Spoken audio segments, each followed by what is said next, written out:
Hai guys, itu bersama Bang Boy. Seperti halnya komitmen Bang Boy untuk terus mengawal persidangan Nikmir supaya diputuskan dengan seadil-adilnya, Bang Boy akan terus tampilkan netizen yang peduli akan penegakan hukum untuk bersuara tembus langsung ke Pak Prabowo. Kenapa ini penting? Ini penting banget untuk mengawal bahwasanya hakim harus bertindak sesuai dengan keadilan, sesuai dengan fakta-fakta persidangan. Kita tolak hakim yang masuk angin, kita tolak hakim yang dibayar dan bersama presiden. Bang Boy yakin ini bahwa hakim ini akan menegakkan hukum dengan seadil-adilnya. Siapa-siapa aja ya netizen yang speak up, Bang Boy bahas. Ini dia resennya.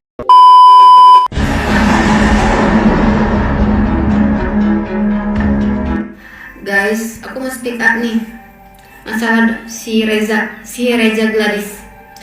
Dia bayar buzzer untuk ngatain orang tuaku yang sudah nggak ada.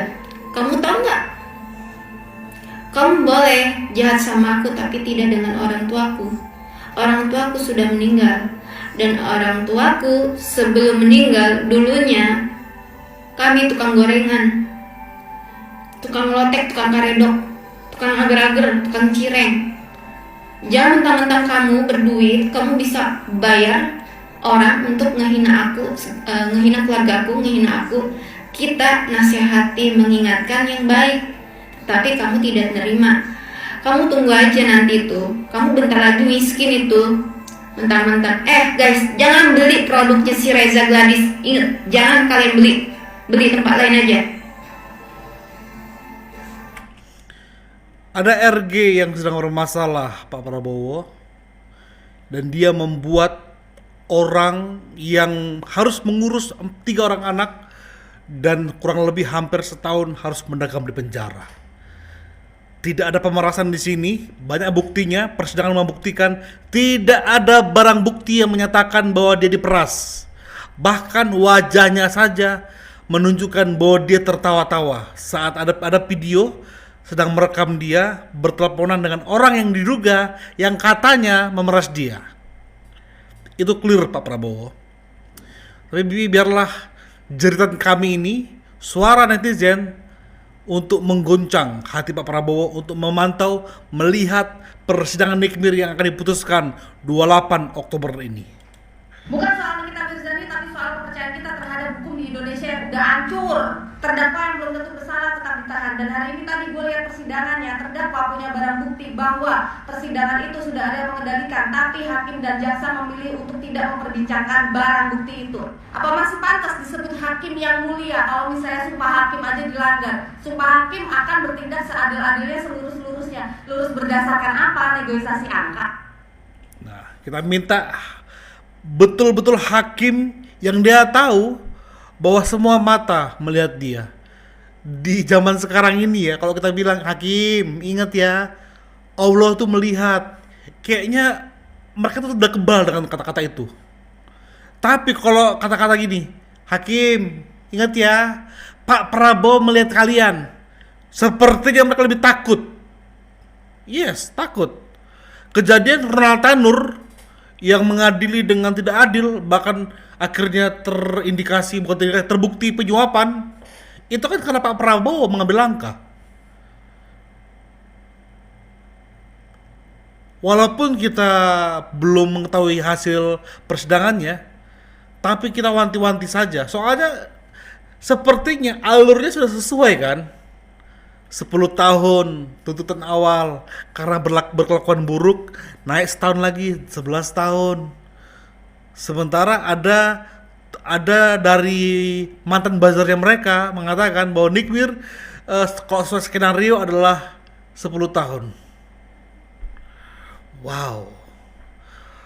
Berarti sampai tahap tuntutan jaksa itu masih sesuai skenario. Tapi ada yang aneh Pak Prabowo. Ya, ada yang diduga makar kasus, dia sudah merayakan. Dia sudah merayakan seolah-olah hakim itu juga sudah dibayar dan akan memutuskan sesuai keinginan dia. Dia happy Pak Prabowo. Dia sangat happy sekarang ini. Bahkan dia memampus-mampuskan orang yang mendukung keadilan ditegakkan. Halo Bapak Presiden Prabowo yang terhormat, nomor 1 Indonesia. Sinike bukan pembunuh, Sinike bukan perampok, Sinike bukan korupsi. Dia dijebak oleh Reza Gladys yang menawarkan kerjasama, di mana ada pencucian uang kalau si Reza Gladys sendiri yang menelpon si Mail menawarkan kerjasama berapa, dan si Mail bilang nominalnya, si Reza Gladys minta diskon, dan Reza Gladys ngomong bayar 2 kali. Mail kalau sudah mau setahun, tolong ya kasih tahu di mana Bapak Prabowo itu pemerasannya, pencucian uangnya. Kalau kayak gini, hakim sama hukum, hakimnya yang persidangan kita berjalan ini sama JPU-nya Bapak pakai lagi, tidak Bapak tegas, tidak Bapak tangkap, tidak Bapak miskinkan, tidak Bapak hukuman mati macam ini. Bapak kira nih hakim sama JPU itu bukan penjahat? Dia lebih biadabnya Bapak Presiden, dia lebih penjahatnya, dia lebih mafianya, melindungi mafia-mafia lain. Dia satu mafianya itu. Paham? Kalau Bapak tidak tangkap ini, si hakim yang menangani kasus yang kita berjalan ini semua sama JPU-nya itu semua, tidak akan lama lagi Indonesia akan hancur. Siapa yang buat? Aparat hukum, oknum yang berkedok menjadi JPU, jaksa penuntut umum, yang berkodok menjadi hakim. Tapi hakimnya menerima suap juga daripada pihak si Reza sama JPU-nya. Lalu kayak mana Bapak?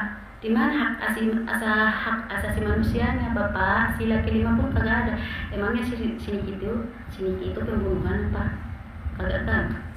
Tolong ya Pak, tangkap miskinkan. Kalau boleh, Tuhan kirimkan ajakmu malam ini, bakarlah rumahnya si hakim yang menangani kasus yang kita berjalan ini. Seluruh hakimnya itu sama dengan JPU yang menangani kasus yang kita berjalan. Bakar kalau boleh, yang ada di persidangan itu terbakar dan begitu. Malam ini Tuhan, turunkan ajakmu.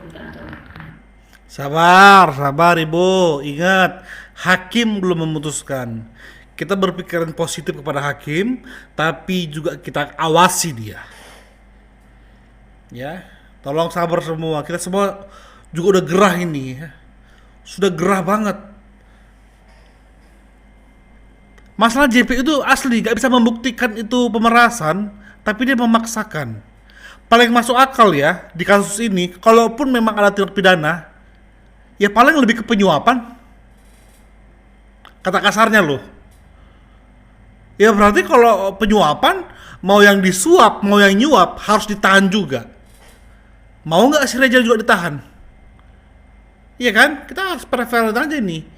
Lebih masuk ini ke penyuapan, karena tidak ada wajah yang sedih di wajahnya si RG. Tidak ada. Paling masuk akal itu penyuapan.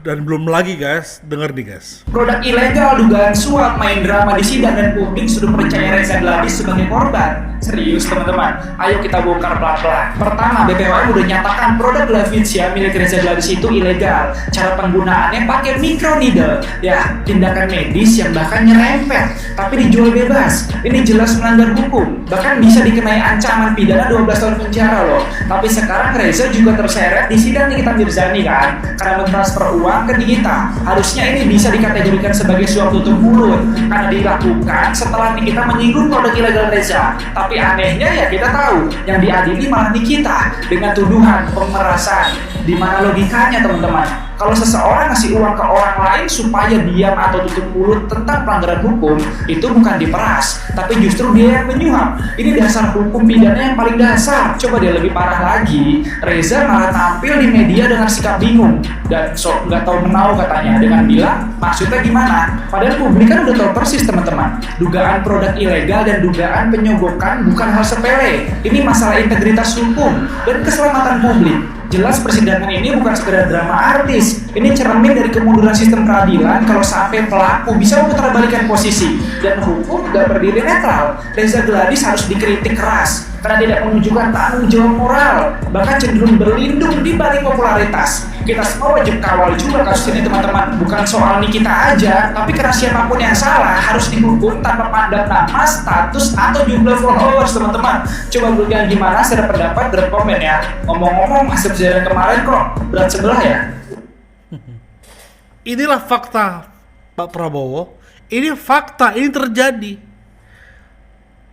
Persidangannya begitu diarahkan, tapi esensi permasalahan awal juga harus dibongkar. Ini mengenai produk yang bermasalah. Ini mengenai produk yang nggak layak beredar dan diperjualbelikan malah. Produk ini hanya boleh dilakukan di kliniknya mereka. Dan itu mereka jual belikan bebas Pak Prabowo. Bayangkan itu gak boleh, tapi mereka paksa hanya demi untung, hanya demi cuan. Wajah masyarakat dipertaruhkan. Mereka udah pasti rugi dengan uang, dan wajah mereka, kulit muka dipertaruhkan.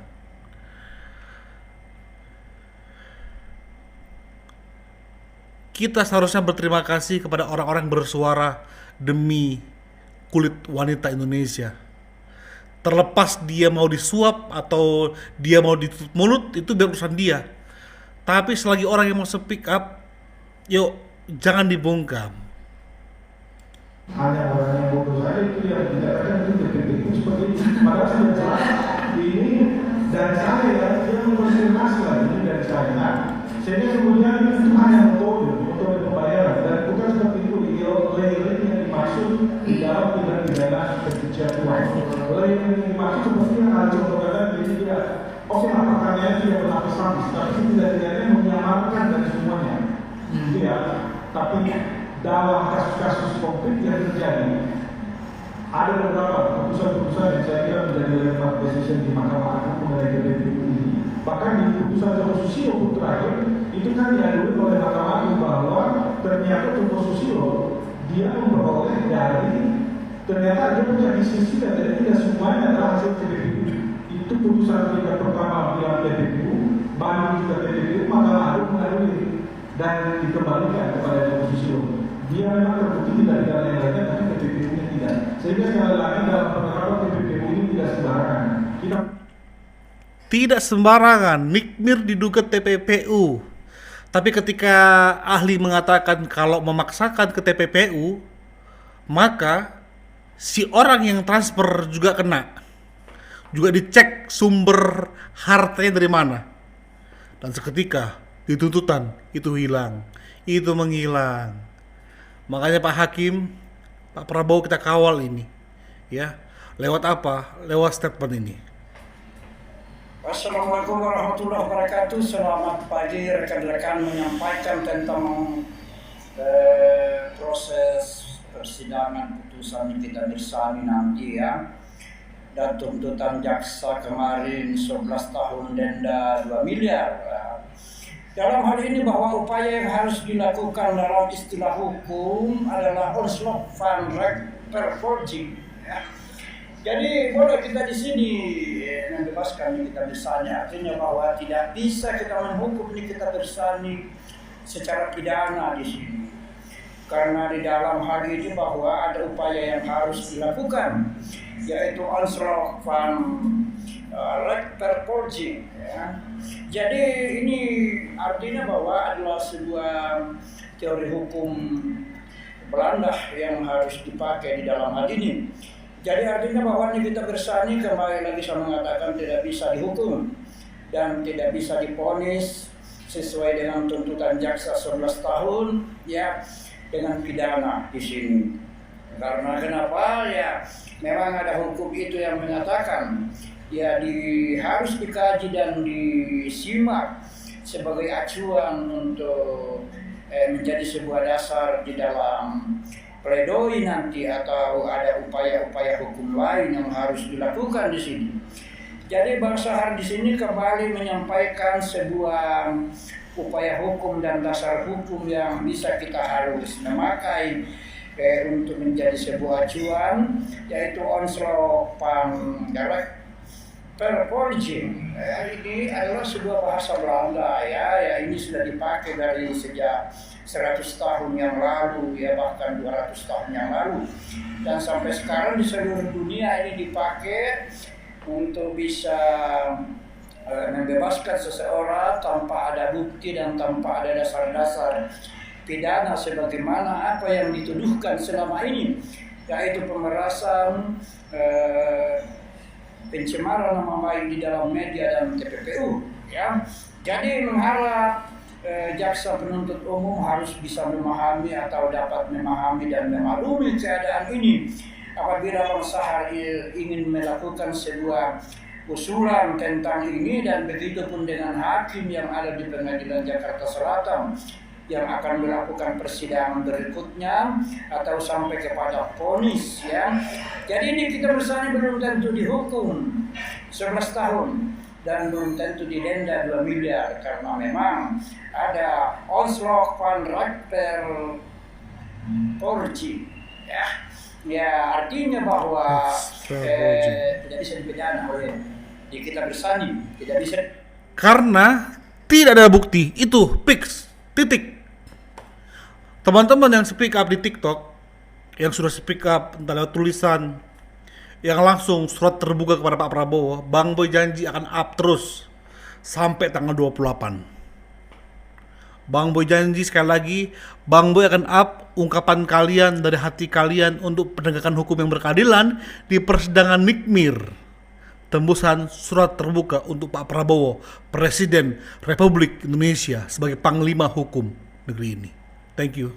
Bye-bye.